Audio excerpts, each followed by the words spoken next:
In space, no one can hear you scream. About how awesome this movie is.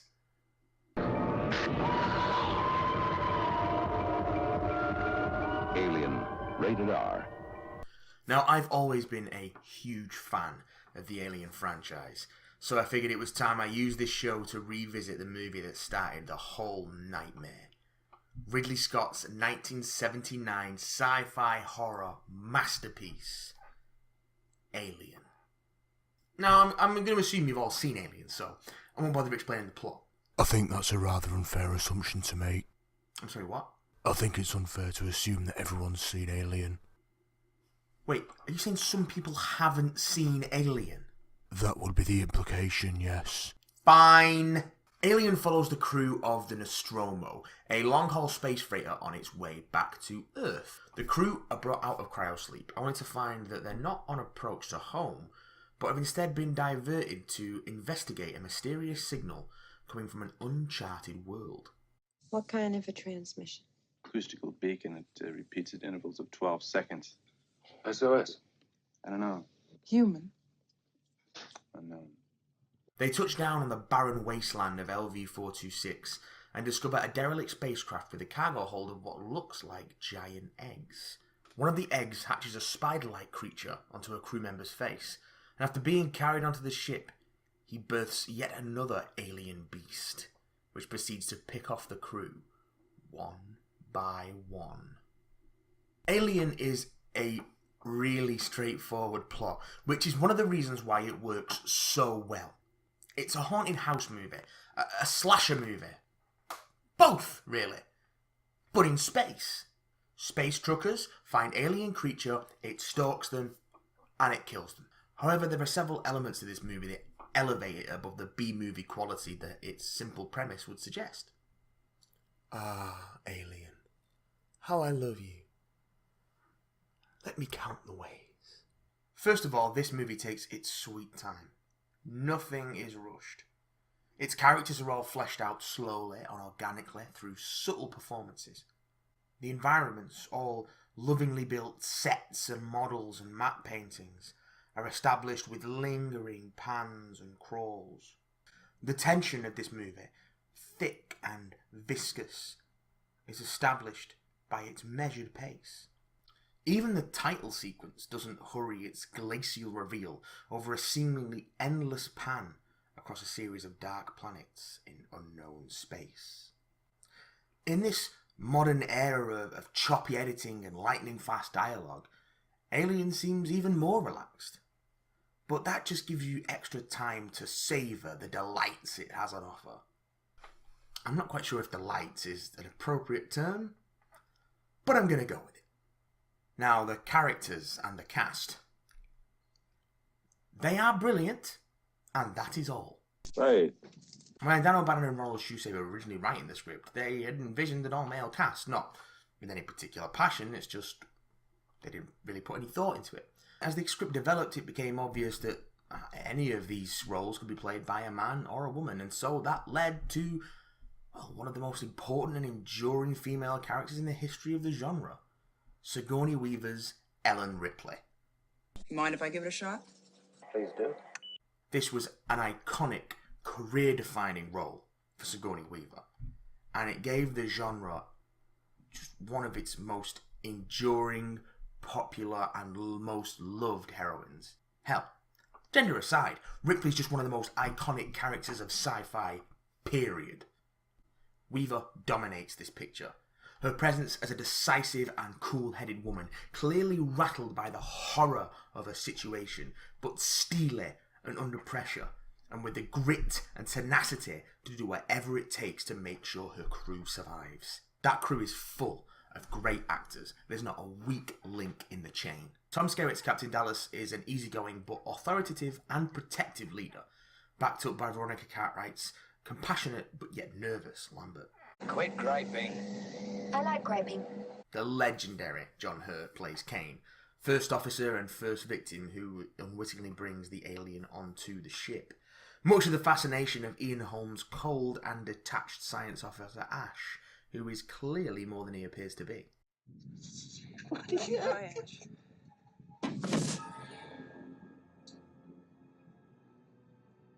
Finally, we have the double act of the ship's engineers, Parker and Brett, played by Yvette Koto and Harry Dean Stanton. The working class scrubs who keep the tub running, albeit begrudgingly. 17 hours, fella. At least 25 hours.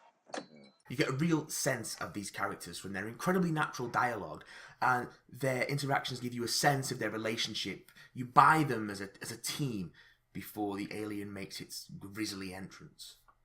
Now, on the subject of the alien, full credit has to be given to Balaji Bideo, the man inside the suit. It's his only credited performance role, but the way that he moves his slender 6'10" frame inside the ghastly design of the alien really makes what could just be another man in a rubber suit movie something otherworldly and strange and just wonderful to watch. And I guess that brings us to the alien itself. Birthed from the mind of Swiss artist H.R. Giger, the alien is a thing of pure nightmares. At once insectoid and humanoid, equally parts repulsive and fascinating, the alien has become one of the most iconic visuals in sci-fi cinema. Much has been said about the implications of its phallic design. Its head is a penis with teeth. And of course the thematic underpinnings of its disturbing life cycle. The facehugger is an invasive violator, its underbelly, the impregnating apparatus, a grotesque fusion of male and female genitalia. There's an unsettling sexuality to the designs. The symbolism they suggest speaking to our darker fears and desires that we're afraid to confront. The alien design is just one part of the visual feast on offer in this film. Aside from the alien, Giger also designed the derelict ship and its mysterious fossilized pilot. A mystery which isn't explored and would not be brought up again on film until 2012's Prometheus, albeit with mixed results. His biomechanical structures were a stark contrast to the worn, industrial machinery of the Nostromo, designed by Ron Cobb and his team. The interior of the ship was mostly built as a single massive set, mostly from scavenged aircraft parts and other reclaimed industrial materials. And it gives everything a weight and a realism that is missing from so many of the modern CGI enhanced pictures that we see. The beautiful model work that gives us the exteriors of the ship not only makes the crew feel isolated in the vast darkness of space, but also in the hulk of their own ship and its enormous cargo as their deadly stowaway stalks them. Ridley Scott's production team was all about detail. And that detail goes right down to the patches on the crew's clothing, through to the very sounds we hear, and Jerry Goldsmith's eerie score guiding us through the journey.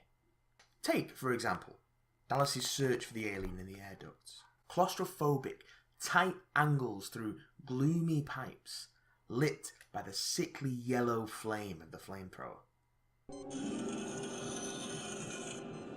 The scrape of the vent irises grinding open and shut, blocking off his escape and pulling him further into the labyrinth. The tension is ratcheted up with the inescapable beep of the motion tracker, and the radio chatter between him and his crew becomes more and more fraught and urgent, but the pipes remain still dark and empty until BAM! The alien reaches out and Dallas is gone. It's a masterclass in how every element of production comes together to give this film its incredible atmosphere. Alien is one of those films that has become so often imitated and parodied and homaged that it might seem tame and even derivative to people who haven't seen it before. But its approach to the material, its dedication to its own premise, its lack of high camp, and its detail elevate it above not only most of its contemporaries in the genre, but many of the films which have followed in its wake, even today. The influence this film has had, the legacy it's left behind, it goes far beyond the universe it created, the franchise it birthed.